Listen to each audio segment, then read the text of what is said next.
tukozesa alphabet. Ababaddeko babadde ba UPC. Kati UPC kye kibiina ekisembayo mu alphabet z'ebibiina mu Uganda. Ate DP kye kibiina ekisooka kubanga kati CP tekyali mu iPod. Kati oluvannyuma lw'emyezi 6 nga 25 mu gw'omwenda tujja kuba ate tujja kukulemberwa FDC. Oluvannyuma FDC ekwase NRM oluvannyuma lw'emyezi 6. FDC ejja kukwasa President Museveni. Manya FDC ejja kukwasa Jema. Kati Honorable Asuman basalirwa ajja kutukulembera emyezi 6 oluvannyuma akwase Mwami Yoweri Museveni. Briefly, osobola okutukoberaku, is it now 8 years?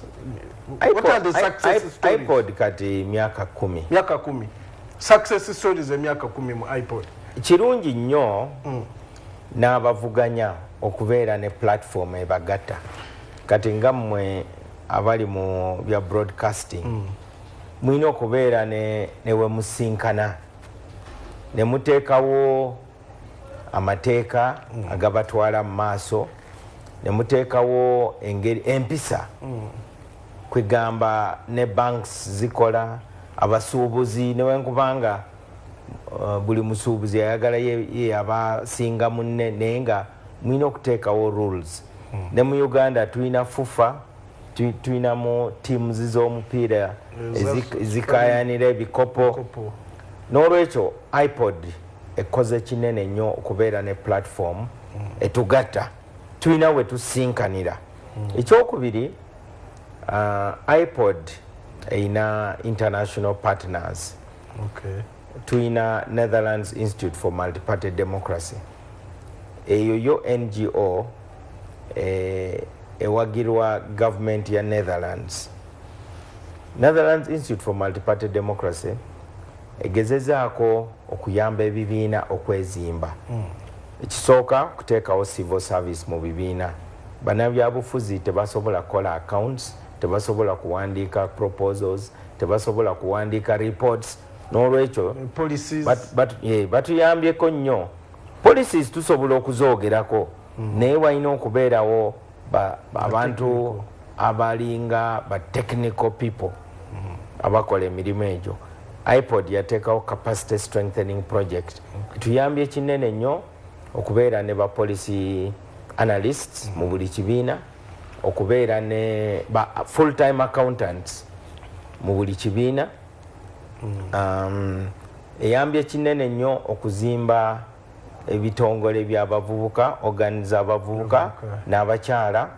Eyambye kinene nnyo okututraininga engeri gye tusobola okuwandiikamu manifestos zaffe. Eyambye kinene nnyo okukola training mu ngeri gye tusobola okukolamu campaign. iPod eyambye ne abakulembeze baffe okusobola okutambulako mu mawanga amalala. Ba secretary generals bali Ghana, ne bagende Namibia, juzi bali Zimbabwe, South Africa, bagenda balambula amawanga amalala basobole okulaba ku nsi endala engeri zitunkamu n'ebizibu byebimu. Kuba wobeera mu Uganda oyinza okulooza nti ebizibu by'obufuzi biri mu Uganda wokka. Naye wootambula bagamba okutambula kulaba, okudda kunyumya. Kati bannaffe bagenda bwe bakomawo batunyumizaako ne batubuuliramu engeri bali gye batunka n'ebizibu ebiri mu bibiina. Osobola okukoba otya omuntu emyezi 6 egya UPC to evaluating success oba achievements nga 2-3 k'osuubira okuzimbira OLS oba ezira kintu kyonna kyonna UPC mu kubona okwo kyetuuseeku mu bukulembeze bwayo mu iPod? Oluusi abantu babadde bayisaamu nnyo amaaso mu kibiina kya UPC. Nga bayisa nnyo n'amaaso mukulembeze wa UPC. Naye njagala Bannayuganda bamanye nti nga bwe mujjukira obukugu bwa Dr. Obote mu by'obufuzi,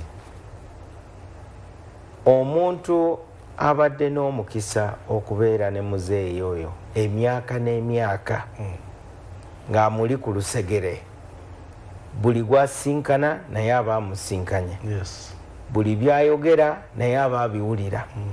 Kitegeeza nti Honorable Jimmy Akena ayina bingi byayize okusinziira ku muzungu kyandiyise proximity, n'olwekyo ayina ebisaanizo. Ekyokubiri, mubaka, n'ekibiina kya UPC kiina ideology. Si bino ebibiina ebijingirire, ekibiina kyojingirira nti mulimu ebibiina ebijingirire mu ggwanga.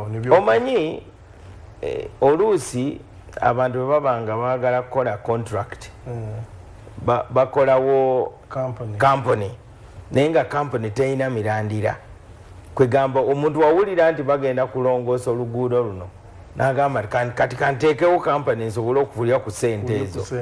Naye omuntu atandika company nga mukwano aba yatuula n'agamba nti Abannayuganda baagala sabbuuni era bajja kumwetaaga buli lunaku, baagala butto.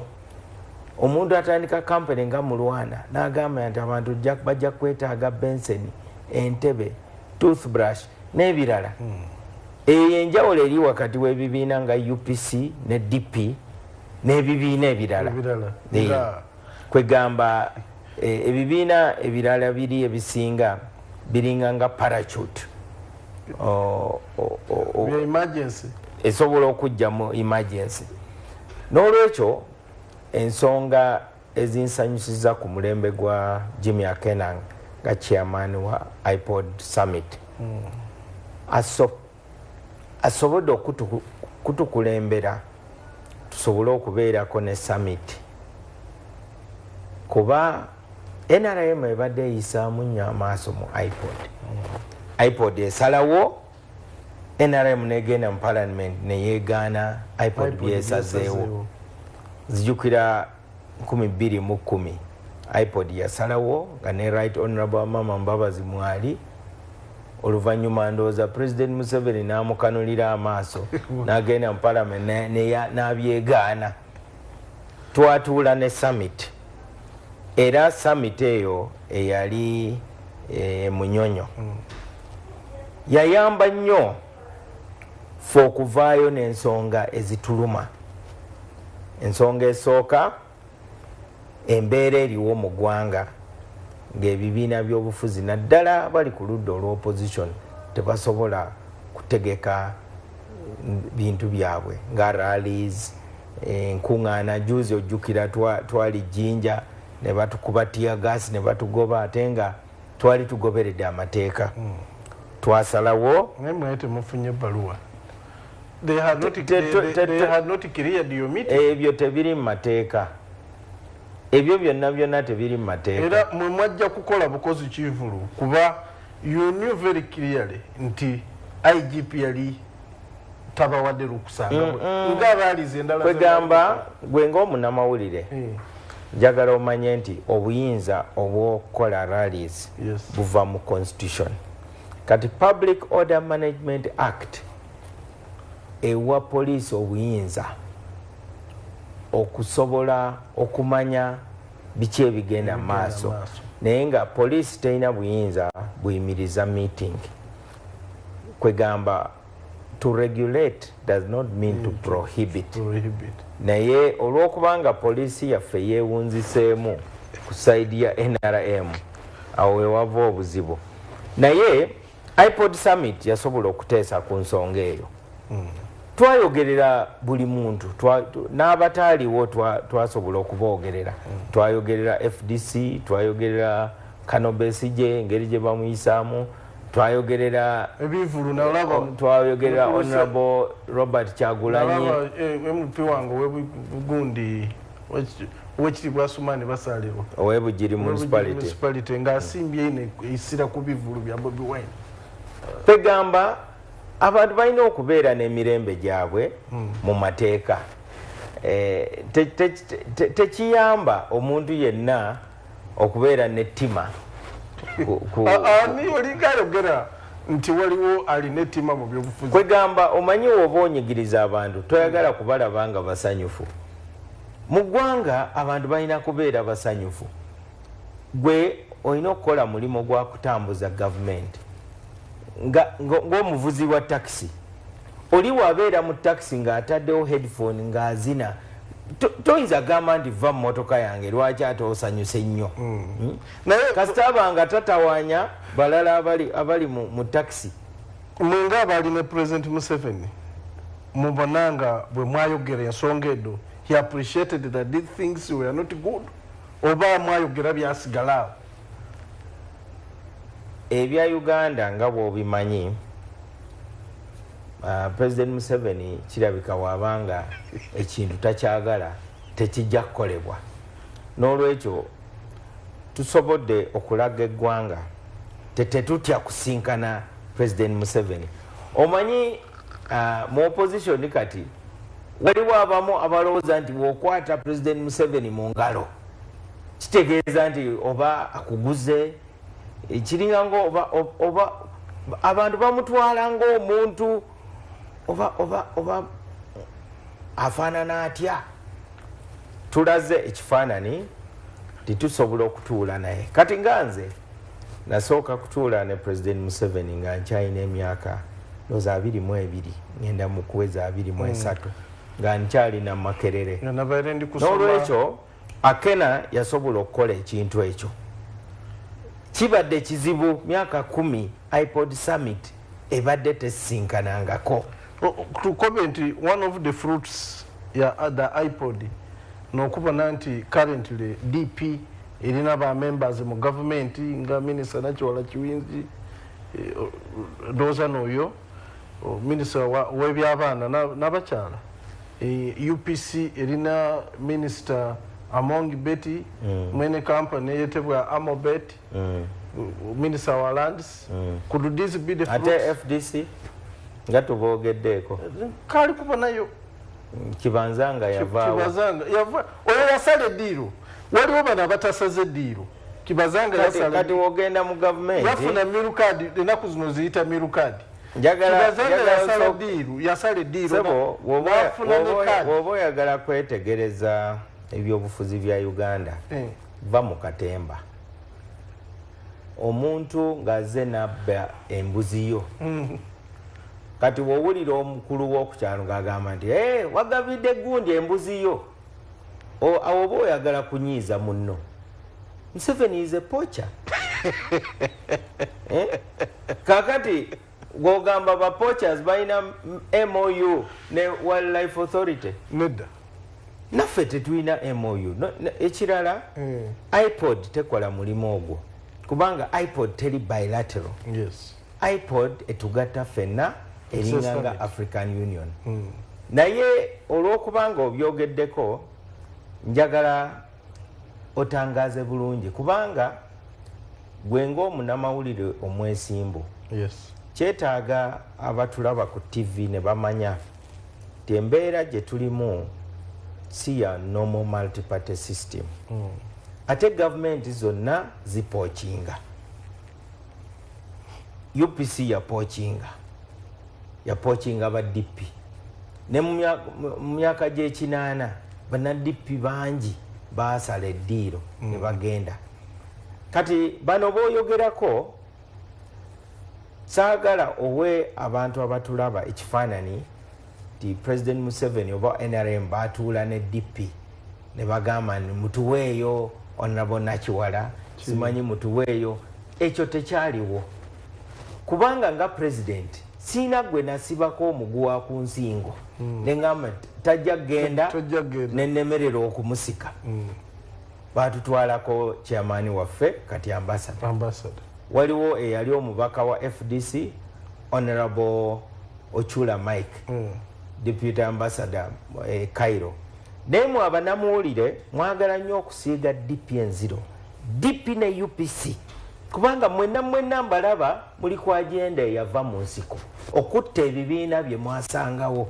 ne UPC ne DP ng'ebibiina nafa batava mu nsiko anti mentality yamwe ye bali baba infectinga kwegamba oli wajja ne Ebola mu studio tojja gamba ndi naawe ovudde Congo ajja ku infectinga kati abannayuganda abasinga bali infected with the bush mentality kwegamba mentality eyo egamba nti ebibiina ebiri traditional nga UPC ne DP birina okufa oluvannyuma ebibiina ebirala bisobole okukula ekyo kirowoozo kikyamu nnyo kati gwe lwaki tobadde toyogera ku gundi ku FDC kubanga tukyali wano I'm faulting you tukyali wano olw'okubeera dishonest kubanga because I see now Mama Mabira I see oli omulala wa kwegamba woba oyogera ku problem I can still mention them. Yes. I can mention them. Mama nze nkwogerera ku lwa Democratic Party titewaaliwo lwe twatuula ne tuteesa ku nsonga eyo oba ebibiina ebirala byatuula simanyi wabula Jimmy Akena ye yafubutuka n'agamba bayogerako ne President Museveni n'olwekyo buli kibiina olina okukitwala individually don't generalize. Yes, naye President Mao President wa DP kisoboka nti Minister Nakiwala Kiyingi waire nerina lyokuba proposed tiwamana ku waire from loose talk nimwe nokudde okwebuzaku nti muna are being fronted for this nga bwe nategedde nti bakubye nantaba amasasi ebyo nange mbiwulira wabiraba mu kubaba TV bwotyo nobide bigenderaawo nembuuza abantu bemmanyi nzijjukira nayogera ne Secretary General kati omugenzi Matia Nsubuga nemubuuza nti kati kino ekya Honorable Nakiwala kize kitya n'agamba nti President Museveni yatuukirira Archbishop wa Kampala Archdiocese bigenze wala anti nabyo tubyogereko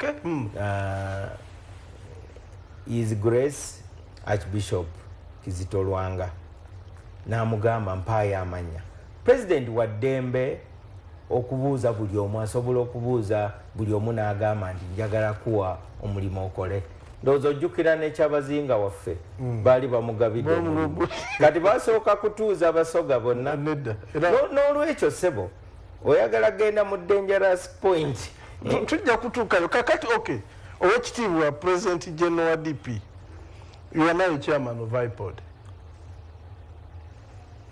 oli kwidda at a time when political temperatures diri kukula saawe nokuba era ndi musanyufu nnyo nti nyingidde nga omupiira guli heated awo njagalira awo tulina obuzibu buti mu Uganda tidi ife ababona amawulire netugakola bakola mu media of course as voters tulina obuzibu buti bwetubona mu bibiina ebyobufuzi mulimu engeri ya mirundi ebiri mulimu currently eri abantu abali independent mu politics nga tibali mu bibiina yabayo abantu abali mu bibiina nga balina independent mindset to the extent nti parliament yabaire eri kuvaayo ebaleetere dean of independence how are you ready to push this as a person who believes in multi-party politics okuleka multi-party politics are surviving mu systems zonna tuteeka okuwaayo space eri abantu abatayagala kuyingira mu kibiina kyonna nga bwonoolaba amakanisa amalala geita non-denominational kitegeeza nti toyinza kuba classifying nti simanyi bakatuliki oba baprotestant ekirala ekyo kiri mu constitution ya Uganda omuntu waddembe okwesimbawo nga independent kati ekizibu kyoyogerako kivudde mu mbeera nti abeeyita ba independent si ba independent kuba balina we beewunzise ate n'ekirala abasinga bamala kugwa mu primaries ne balyoka beesimbawo naye ekyo nakyo tugenda kukinogera eddagala kubanga eddagala weeriri. Walina kubeerawo etteeka lye bateekawo mu parliament. Woba ogenda kubeera independent olina okuregistaringa in advance mu budde. Electoral Commission esobola okugamba nti within 6 months oregisteringe ti you intend to contest as an independent. Kwegamba oleme kugenda mu primaries z'ebibiina oluvannyuma ojjukire nti ndi independent kubanga toyinza kubeera member w'ekibiina ate ne weeyita independent. It is a contradiction. President Mao, do you see that pass through this parliament? Of course, nze ku lwange ndaba nga tulina okukiteesaako kubanga tulina okumalawo emivuyo mu byobufuzi. Kubanga ebibiina bikola kinene nnyo okuteekawo akasengejja. Kwegamba omuntu waba azze ne kaadi y'ekibiina ng'omanya nti wabaddewo process ya quality assurance however imperfect. Omuntu wajjanga independent abeera independent. N'ekiri mu parliament kati kwegamba oyinza okubeera ne caucus of independence. Kwegamba eyebeera caucus naye kati engeri gye kirabikamu kiringanga kati aba independent bakoze ekibiina ekyaba independent ng'ate whip waabwe ye speaker. Ensonga eyo tugenda kugiteesaako mu iPod tusobole okuvaayo n'ebiteeso ebisobola okugenda mu maaso ga parliament naye nga kiraga bwesimbu okusalawo mu budde toli independent. When I was saying report at parliament nabonaku owekitiibwa Geoffrey Kanya nga bali ku debatinga towards 2011 2018 bali ku debatinga presidential and parliamentary elections act nga ali kuleta proposal nti for somebody to stand as an independent you must not have belonged to any political party for the last 6 months. Nabonanga, we may not have that kind of a Ugandan who is as smart as that. Zendoza awonjawukanamu ne Honorable Ekanya kuba engeri gy'osobola okukyusa ebibiina osobola ogamba nti ebibiina mbivuddemu kati ndi ku lwange. Ate ekyo kiyambako democracy kubanga wabeerawo abalonzi nga batamiddwa abavudde mu bibiina. Ekyo nakyo kiri mu buyinza bwabwe. Kati ng'eggana ojjukira muwala wa Kwame Nkrumah yali akulembera ekibiina kya kitaawe Convention People's Party CPP eggana ne bamusuula era yagwa n'akalulu k'obwa parliament. Kati juzi nayogera naye nga ndi Ghana nangamba nti nzija naye ngenda kwesimbawo nga independent. Kwegamba waliwo akatale kaba independent nako weekali tetusobola kaggalawo. Akatale kaba independent nako weekali. What is your take on abantu abali mu party but again with an independent mindset? Buli muntu alina obwongo bwe. Ali ku kadi ya DP, ali ku kadi ya NRM, ali ku kadi ya FDC. Kwegamba tutekewo olusalosalo wakati wa independent mindedness n'obusiyufu bw'empisa. Kwegamba omuntu okuvuma mukulembeze we tekitegeeza nti ali independent minded. Sure. Yeah. Kati wovuma managing director wa Baba TV nga bagamba nti Enoch ali very independent minded. Naye mu kibiina oyingiramu kubanga okkiririza mu kibiina ate obuyinza obwo busibukira mu constitution under freedom of association. Oba owulira nga amateeka g'ekibiina oba enkola y'ekibiina ekunyigiriza oli wa ddembe okufuluma ekibiina olaba n'abaingereza kati basazeewo okufuluma European Union. Tokkirizanga kugamba nti ndi munnakibiina naye sikikiririzaamu. Kati waliwo endowooza endala egamba nti ebibiina tebiina mugaso. Abo nabo bwe bali tulina ku debatinga nabo. Kiringa nga abagamba nti Katonda taliiwo. Nabo bwe bali toyinza kubasiba. Toyinza wosanga omuntu ku kkubo ng'agamba nti Katonda taliiwo era kasitofa ebibyo biba biwedde. Toyinza gamba nti ojja kumusibako empingo omutwale ruzira. Olina okumwengeejinga. N'olwekyo mu kibiina tulina okubeera ne space ekkiriza omuntu okudisentinga, okudisagreeinga, naye ekibiina kirina okubeera n'engeri gye kisalawo. Ate ekibiina kisalirawo mu organs.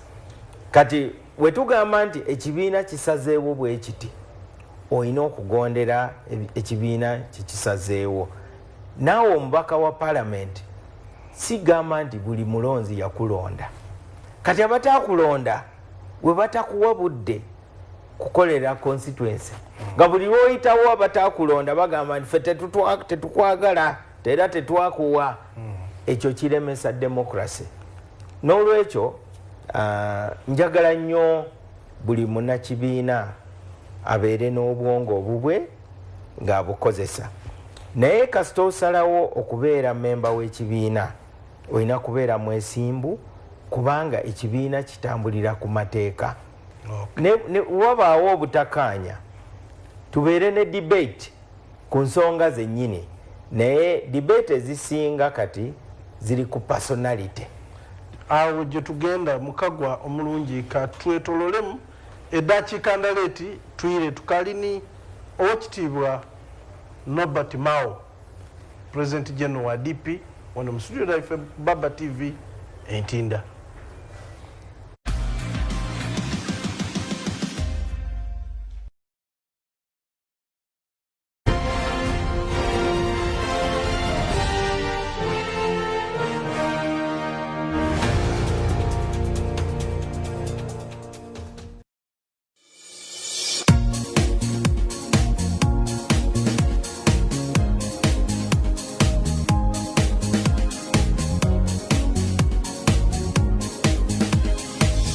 Baba TV, obusuga bulayire.